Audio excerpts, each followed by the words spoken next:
भारत और चीन के बीच एलएसी पर लंबे समय से चले आ रहे तनाव में अब कमी आई है। दोनों देशों के बीच 2167 मील लंबी सीमा पर 80 सालों से विवाद जारी था, जिसमें पैंगोंग त्सो झील और गलवान घाटी में युद्ध जैसी स्थिति भी पैदा हुई थी, जिससे कई सैनिकों की जानें गईं।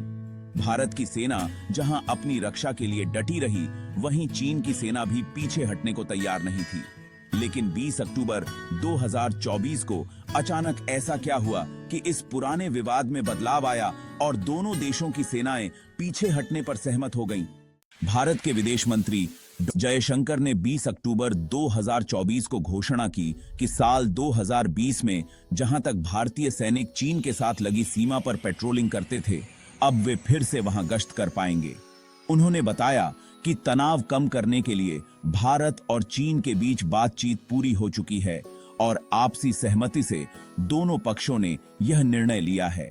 बता दें कि प्रधानमंत्री मोदी और चीन के राष्ट्रपति शी जिनपिंग के बीच अगस्त 2023 में दक्षिण अफ्रीका के जोहान्सबर्ग में हुई ब्रिक्स बैठक के दौरान चर्चा हुई थी, जिसमें दोनों देशों ने आपसी संबंधों को सुधारने की इच्छा जताई थी।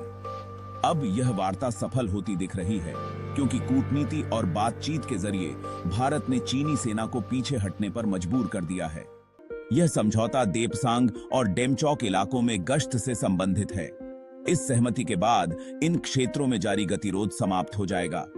एलएसी पर शांति बहाल करने के इस कदम को पहला महत्वपूर्ण प्रयास माना जा रहा है। हालांकि अभी और भी ऐसे स्थान हैं जहां से चीनी सेना को पीछे हटना है। समझौते के तहत अब देपसांग क्षेत्र में चीनी सैनिक भारतीय जवानों की गश्त में बाधा नहीं डालेंगे और भारत भी इसी तरह से व्यवहार करेगा। दोनों देशों की अस्थायी चौकियों को भी हटाया जाएगा, जिससे सीमा पर तनाव को और कम किया जा सके। साथ ही यह जानकारी सामने आई है कि दक्षिण में डेमचौक के पास चाडिन निंगलुंग नाला ट्रैक जंक्शन पर भी भारत और चीन के बीच इसी तरह की कार्रवाई होगी। इस फैसले के दौरान टकराव की स्थिति से बचने के लिए कुछ नियम भी बनाए गए हैं, जिसमें दोनों तरफ से सिर्फ 51 जवान ही गश्त करेंगे। भारत और चीन की सेनाओं ने गलवान, पैंगोंग त्सो के उत्तरी किनारे, कैलाश रेंज और गोगरा हॉट स्प्रिंग क्षेत्र से सैनिकों की वापसी के बाद पहले ही 3 से 10 किलोमीटर तक के 9 बफर जोन बनाए थे। इनमें से अधिकतर बफर जोन भारत की तरफ बनाए गए थे। आखिरी बार सैनिकों की वापसी सितंबर 2022 में हुई थी। ये बफर जोन अस्थायी व्यवस्था मानी जा रही थी, लेकिन देपसांग और डेमचौक में तनाव के कारण भारतीय सैनिक पूर्वी लद्दाख में अपने 65 में से 26 पेट्रोलिंग पॉइंट्स तक नहीं पहुंच पा रहे थे।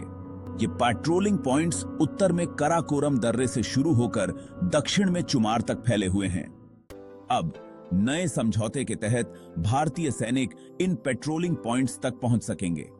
पूर्वी लद्दाख में 2020 में हुई हिंसक झड़पों के बाद से भारत और चीन के संबंध तनावपूर्ण हो गए थे, लेकिन यह फैसला दोनों देशों के हित में है।